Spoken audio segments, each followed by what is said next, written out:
معايا بقى لو استثمار مساحه 180 متر بالعفش والاجهزه 3 اوض 600,000 لو معكش نصتك كمان على 4 سنين بدون فوائد. واستلام فوري يا حاج واستلام عبده. فوري مفيش بكره ولا بعد. بفرشها وبكل حاجه يا عبده. تمشي معاك سكني وتمشي معاك مصيف كمان. الناس اللي عايزين يستثمروا توريهم البحر كده يا سيد. اطلع كده يا جمالك يا حاج عبده، وعلى البحر كمان.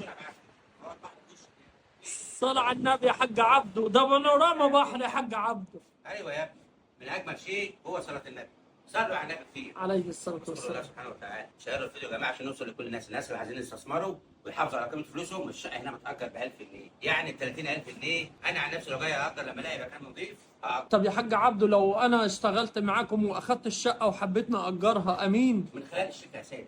هو ده الكلام. يبعتوا لك على كاش كمان. اعتمدنا على الله واحجز يا حاج عبده ليه؟ بالنسبه للشباب الصغيرين اللي برضه اللي معاهم 200 واللي معاهم 150 بنجيب لهم شقق مشطبه واستلام فوري، مفيش بكره ولا بعد. طبعا دول المعاينات مجانا، في عربيه واثنين في الشركه هيفرجوك على كذا حاجه. هو ده الكلام يا حاج عبده. طبعا يا جماعه الحجز مجانا، ما حدش يبعت فلوس. والشقه تيجي تعين مجانا يا نفسك حاج عبده؟ زي ما هي كده يا ابني. لا الشقه مجانا كمان، ما كل حاجه مجانا. الحاج عبده عامل لنا عرض النهارده. بحر اهو، وادي المدخل اهو.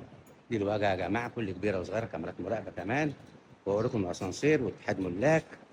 الناس اللي عايزه تستثمر وتحافظ على قيمه فلوسها، كمان اسانسير كبير يشيل معاك حوالي 6 افراد.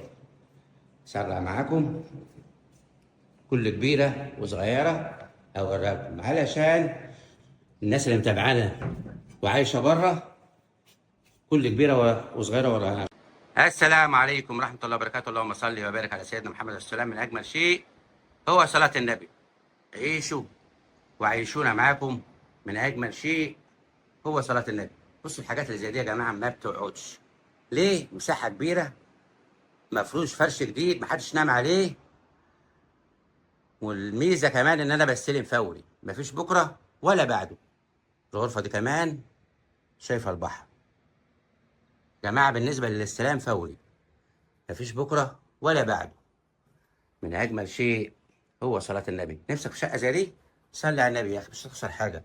عليك دين؟ صلي على النبي. نفسك في مولود؟ جربوا يا جماعه صلاه النبي، كلها مكسب، ما فيهاش خساره. صلوا على النبي كتير واذكروا الله سبحانه وتعالى. من ملك جوت يوم ملك الدنيا بما فيها. سيبها على الله، متفكرش في بكره، خليك في النهارده. طالما النهارده عدى وكلت وسط عيالك بخير، ولا كل راجل عظيم ست عظيمه. الست اللي شقت معاك وتعبت، وعيش انت واولادك ونزه نفسك. وفي نفس الوقت كمان شايفين الحمام يا جماعه كبير قد ايه؟ استثمار العقار معروف، عامل زي الجبنه التركي كده، كل ما يدم كل ما يحلو. ليه؟ العقار في الزياده، مفيش حاجه فيه بتخسر. انما انت لو حاطط فلوس في الدولاب ومستني يزيدوا، هيصرفوا منك. تفاجأ، مفيش غير الاستك ده لو طلته.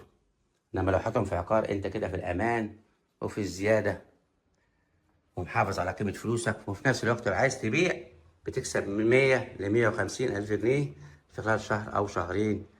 العقارات يا جماعه ما بتخسرش. انت في اول الساحل تمشي معاك سكني وتمشي معاك مصيف. الناس المتغربين وما عندهمش وقت يشطبوا ولا يفرشوا، احنا ريحناك، جبنا لك كل اللي انت عايزه على طبق من ذهب.